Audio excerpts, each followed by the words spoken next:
69 total points in those two games. They might need a little bit of that here tonight with Kawhi Leonard being out of the lineup. Ball is up, game is on, and the Clippers win the tap. They'll have it to start the fourth quarter as well. It's a plethora of players that have donned the Piston uniform. You see right there, able to knock down a quick little jump shot. Body language changes and he becomes more aggressive and looking for a shot. Joseph penetrates and they pitch it outside to Josh Jackson, who knocks down a three. Shooting about 58% from behind the three-point line, 48% all over. And there you go, talking about Paul George being comfortable, feeling good about his foot there.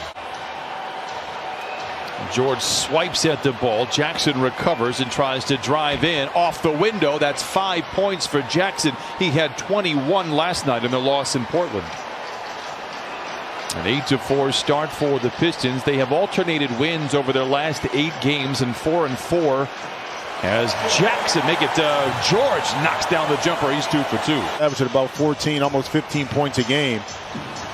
And then comes up with a defensive play, and this is Plumlee back the other way. Ellington the pull-up three.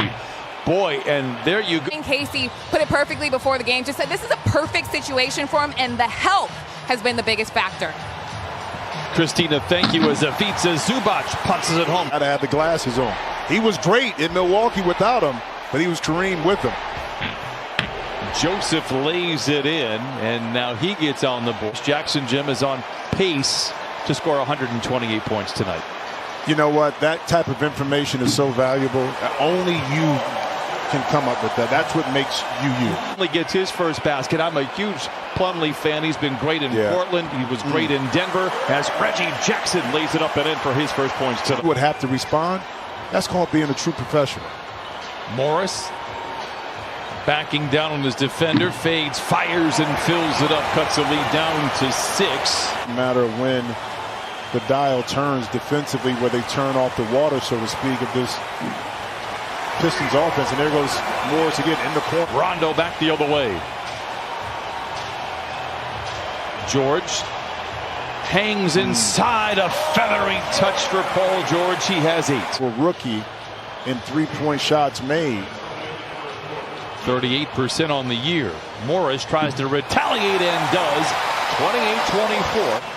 All 5 starters for both teams have scored. Joseph looks inside to Stewart, muscles up a shot with the right hand, and gets it to fall. His first bucket tonight. Marcus Morris Sr. able to get his size inside. To turnover there by Rondo.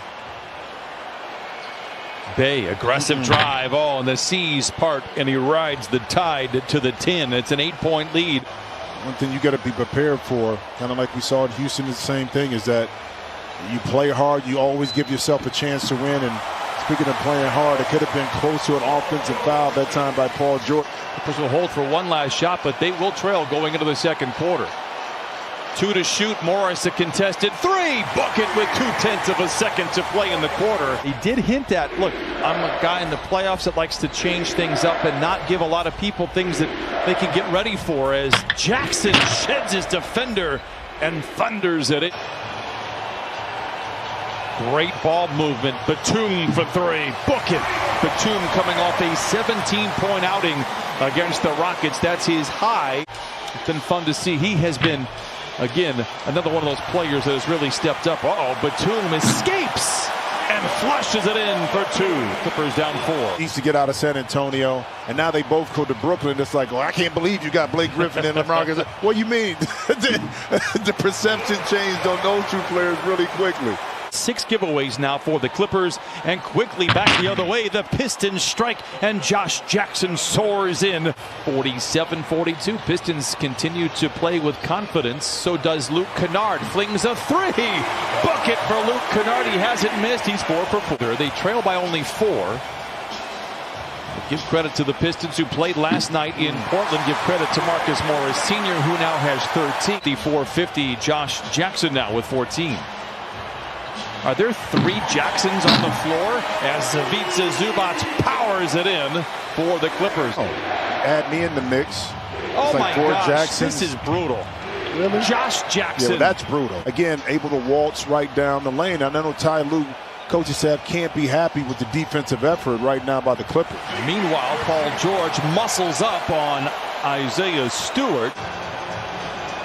Later this week, Zubats looks to Rondo.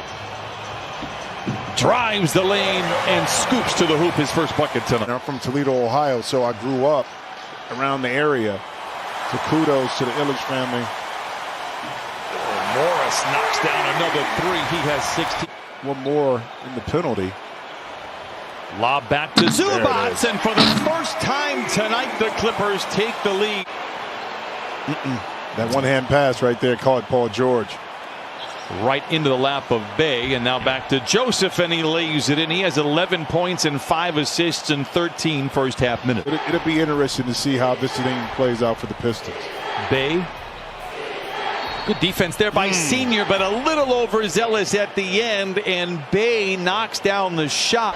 Jackson on Jackson.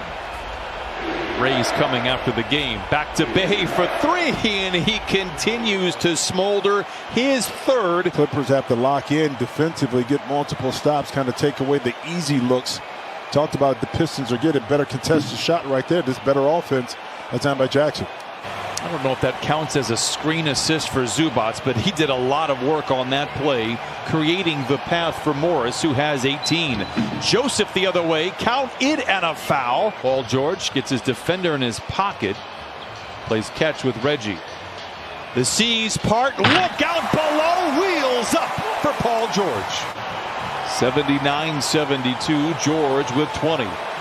Ellington dumps it into Plumlee. He stuffs it home. Plumlee with 4. It's not like they're just going one-on-one. Their guys are open. They're getting it in spots like this where they could be successful. Another middle pick and roll by PG. Big Zoo. Success to benefit from the lob. How concerning is it that you've only missed 12 shots and you trail by 7, shooting 72%? The Pistons are just brimming with confidence and have all game long. George colliding with defenders. Does he beat the clock? They'll count it for now. I gave A-Rod, this is my guy. I said, I got something for you that really help you see Sadiq Bey stepping out a little bit more than range is not a problem. And he's done it throughout his entire career. Biggest lead of the game now for the Pistons. 14 total misses for the Clippers all night long. George taking matters into his own hand. Double ball fake on Plumlee and lays it in. 26 for PG. Another defensive gem by Batum. Tries to lob it back to Senior, but possession never changed hands.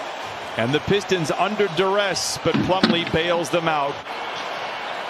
Great ball movement for the Clippers. Plenty of time on the clock, but the 2-for-1 is possibly gone. George muscles up the shot. Cuts the lead down once again to 5. Whatever this divider is. I'm going to cancel that satellite math class from The Ohio State. Jackson soars in and scores. Racing back the other way. Ho-ho! Not this time, says Reggie Jackson.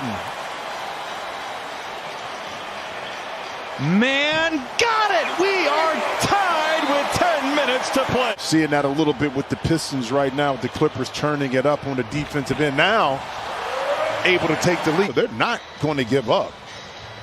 Batum feeling good, lets him fly, yes sir! I will say the last few games, Batum has been very quick with the trigger, regardless of the shot clock. When he catches, he's making a quick decision. Paul George. Oh my goodness! How nasty! Marcus Morris Sr. comes away with the rebound. Here come the Clippers, leading by 5. Rondo scoops to the hoop and lays it in. Clippers sitting in a pretty good position with the way their schedule is penciling out on the backside here at the end of the season. Just a 2-possession lead here for the Clippers. Rondo left alone. That provokes a 3. Yes, sir!